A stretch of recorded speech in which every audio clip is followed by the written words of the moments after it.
You know, out here, everybody's talking about how much microbes are eating the oil and just, getting rid of it, breaking it down. Yeah, the bacteria and other microbes, they will break the long, oil chain down into smaller lipids.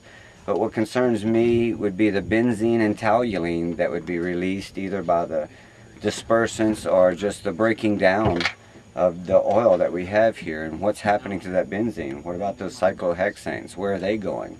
There's no microbes that break those down as far as I know. But that would be, that's something that we're definitely looking at here is, are the heavy metals present still? Are the cyclohexanes like benzene and other carcinogens, are they still here? Are they getting broken down? What's happening to those things? And that's what these guys will be able to tell us.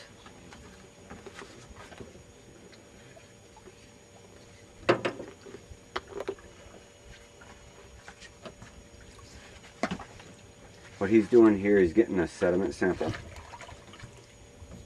And we can analyze, reason for using amber glass is we can analyze heavy metals from these sediment samples. And we found a large. One of the things that we're dealing with over here is you got all kind of ideas. People are coming up with nanotechnologies and scrubbers, different kind of ways to lock this oil up out of the water column, to soak it up, to pull it out. And just like people offering to volunteer, we've got dozens of people that offer and few that actually step up. And we've had a few people to come out here and deliver some of the products that they're trying to use, and we've let these fishermen take them out and use it on their boats. But really, there's been one technology that stepped up to the plate that they've used here at this spot before, and I don't know if it's like a mat. I'm not sure what the material's made out of, but it's like copper's fibers.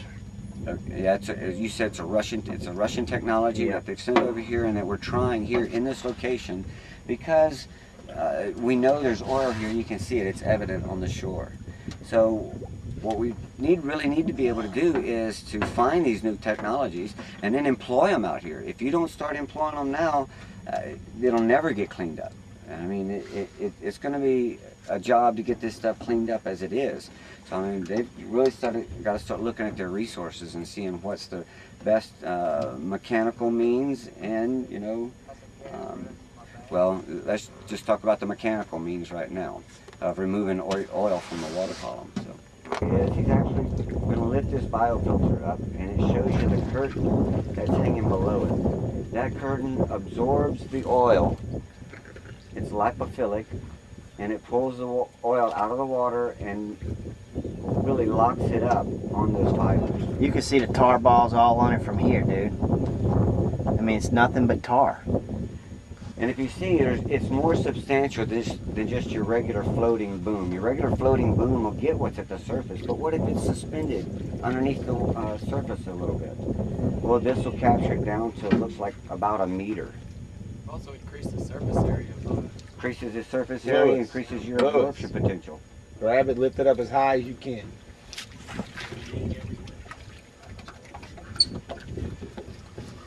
As you see, this stuff is normally red. You'll see some on the boat there. That's what it looks like. This is what it looks like when it's starting to absorb some of the oil. And it's a filtering system. Is it coming off on your hands at all? This has been approved by the Coast Guard, by the way, Scott. It has been approved? Yeah, it's approved. We've been out here with Unified Command. I'll talk on camera later. But we've been out here. This particular, there's no oil on top of the water here. Once you start kicking up that mud, look at all those tar balls. I mean, look at the tar balls and the sheen right straight down. Yeah. There was zero oil. If you would have came in here not knowing what was lodged in the bottom here, you would think there was no oil except what you're seeing on land. But as soon as that prop wash touches that mud, the tar balls and the sheen just come alive. Once that mud settles down, we have more oil than what we expected out here, because nobody was expecting this oil to bury itself in the mud. That is fresh crude. There's a lot more down there. Every time time to flush them out. Fresh crude right there. Aspect of it that is cleanup, and then there's another aspect that is remediation, which is, and I guess you could say that's a more focused form of cleanup. You not only have to clean the water up, but then you got to look and see what effects it's having on. So you have to look and see what effects that it's having on the estuary and the organisms that are living in it. And what we're going to see next are the actual reforming organisms here. The oysters, they're the mother of the estuary, some people call it, because a lot of organisms lay their eggs around reefs and live a lot of their lives eating and surviving around the oyster reef.